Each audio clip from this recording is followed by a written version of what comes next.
All right, hello everybody, and welcome to Module 3. HLC might be stopping by, so I might be pausing this lecture.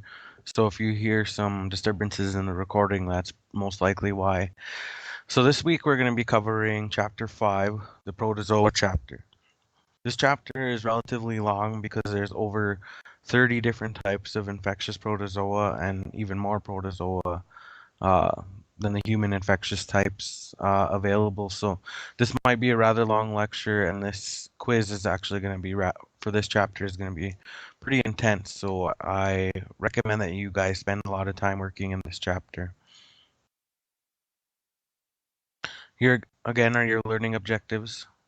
Please be able to go through these and answer them. These objectives will really help you with your course. And these objectives are meant to guide you on what to learn, what to study, what to know before you take the quiz.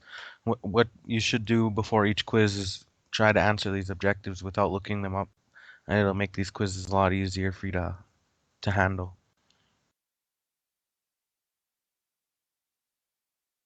All right, so just a little introduction here.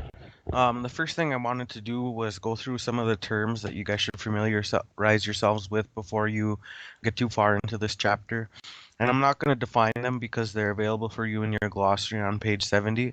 But some of the terms I wanted you guys to for sure go through and familiarize yourselves with are a mastigote, cyst, epimastigote, cryptozoite, gametes, gametocyte, hypnozoite, mastigophoria, merozoite, oocysts, chromastigote, schizont, sarcocyst, sporozoite, tachyzoite, trophozoite, tropomastigote, and a zygote.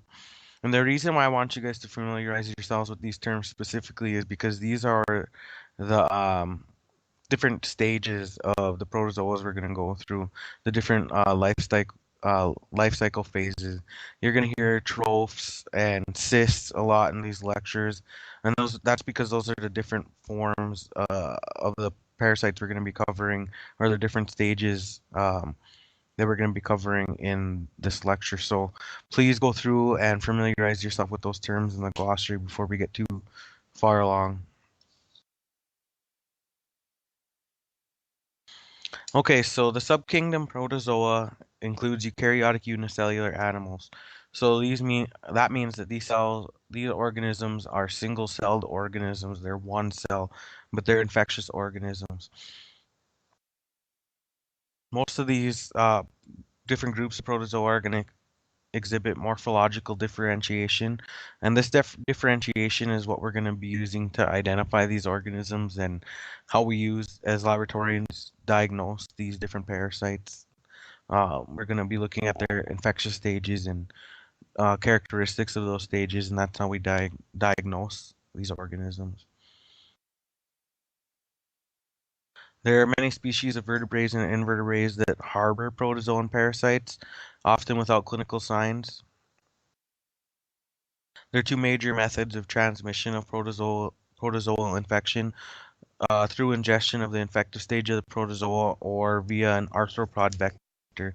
So most of the protozoa that we're going to be covering in the beginning of the lecture are going to be transmitted by ingesting the troph stage, and then some of the ones we're going to be covering towards the end are going to be transmitted through vectors.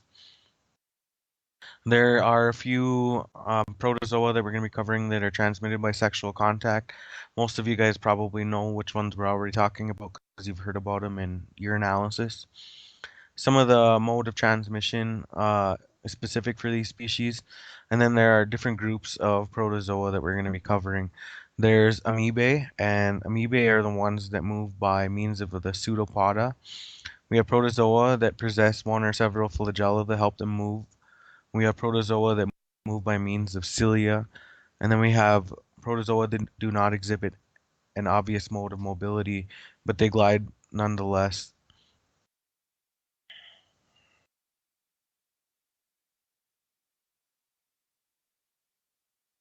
So the first class class and group we're going to be going over is the class Lobosea.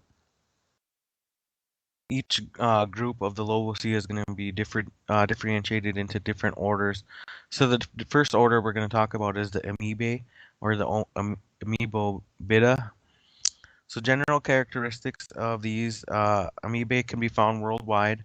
They're motile, reproducing, and then they have a feeding stage, which is known as the trophozoite stage, and they live most commonly in the lower gastrointestinal tract. Many of these amoebae can form non-feeding, non-motile cyst stage, and this is the stage that is infective. So I want you guys to remember that the trophozoite stage is the feeding stage, and this is often the stage that gets ingested, and then the organism is going to go on into a non-feeding, non-motile cyst stage, and this is the stage that's infective. So the protozoan stage, the trophozoite stage is just how we come in contact with the organism, and the cyst stage is the stage that actually is infectious. So we could differentiate the amoebas by their structure of the nucleus. Each genus of the amoeba have a different looking nucleus. We could also stain these and look at the nuclear structure and other internal structures. We want to keep in mind that these are single-celled organisms, so we're going to be looking at the structure of the single cell and what's present inside of these cells.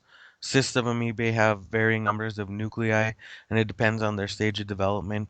So it's critical for us to look at the nuclear structure as well as the numbers of nuclei present, and that helps us come up with a correct identification. For these organisms, we could use trichrome stain and on a fecal smear, and this stain helps us like identify characteristics of the organism.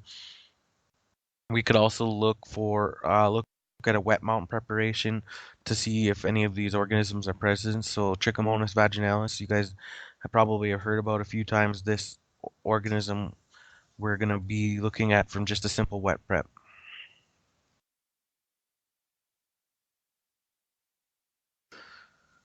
So we have a couple of different organisms that we're going to consider in the class Lobosea. The first one is Entamoeba coli, not to be confused with um, E. coli from microbiology. Um,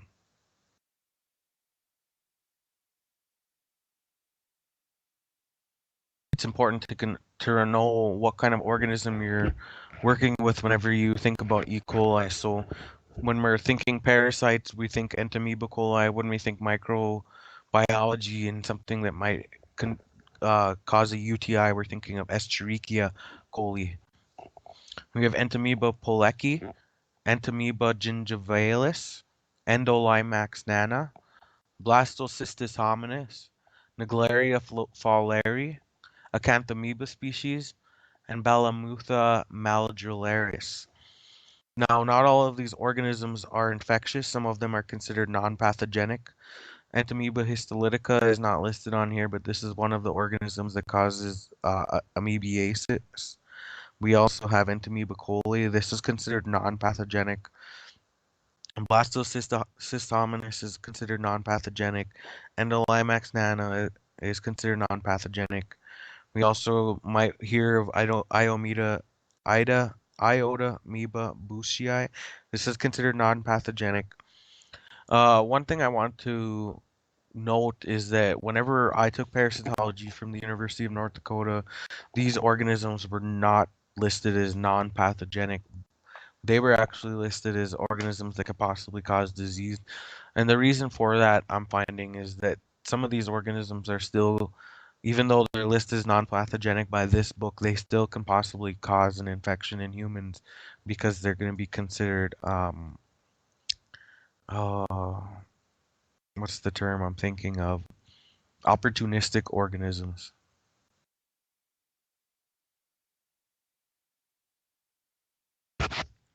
Those of you who are listening to lectures might start noticing a trend that whenever we cover specific parasites, we're going to be covering things like method of diagnosis, specimen requirements, diagnostic stage, disease names, major pathology and symptoms, treatment and distribution. And that's because that's how the book classifies these organisms. So if you guys are going through and following along and doing your outlines in the book, you're going to note that each of these different parts of a parasite are going to be listed specifically in your book. And these are the parts that are also going to be tested on in your exams. So the first amoeba that we're going to talk about is Entamoeba histolytica. Um, Entamoeba histolytica is a major pathogen in this group, and it causes the amoebic dysentery. So, dysentery is defined in your book, but most of you guys should know what it is. It's diarrhea, basically. It's essentially watery diarrhea. It could occur in other primates, dogs, cats, and rats. All other amoebae seen in feces, so some of the ones that we covered in the previous slide, they're not considered pathogenic, but each of these species needs to be correctly identified to ensure proper therapy. We want to avoid unnecessary treatment or inappropriate treatment by misdiagnosing a parasite. So the nucleus of Entamoeba histolytica has a small central karyosome or endosome and a uniform peripheral chromatin granules lining the nuclear membrane. So when you guys go through and do your drawings of these organisms, I want you to emphasize these nuclei in the organism so that you could, because this is what that's what we're gonna use to correctly identify these organisms. An endosome is like a fluid, um, is the small mass of chromatin within the nucleus comparable to the nucleolus of metazoan cells. So, I mean, I'll emphasize the karyosome or the endosome whenever we get to a picture so that you could see exactly what we're talking about. Entamoeba histolytica invades the intestinal wall and multiplies in the mucosal tissue. So basically what's happening is that this organism is entering our intestines, causing dysentery because it's producing more organisms.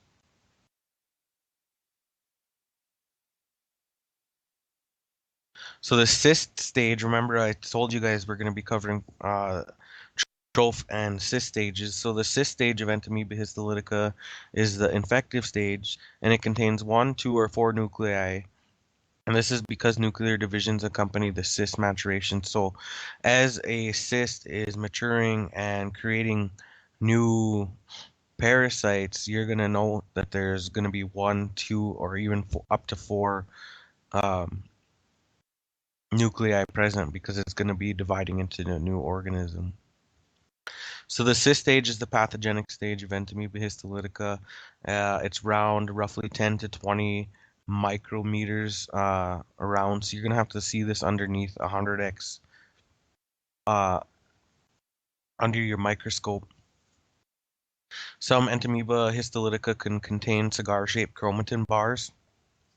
Essentially what this is it just looks like a cigar-shaped bar inside of the cell.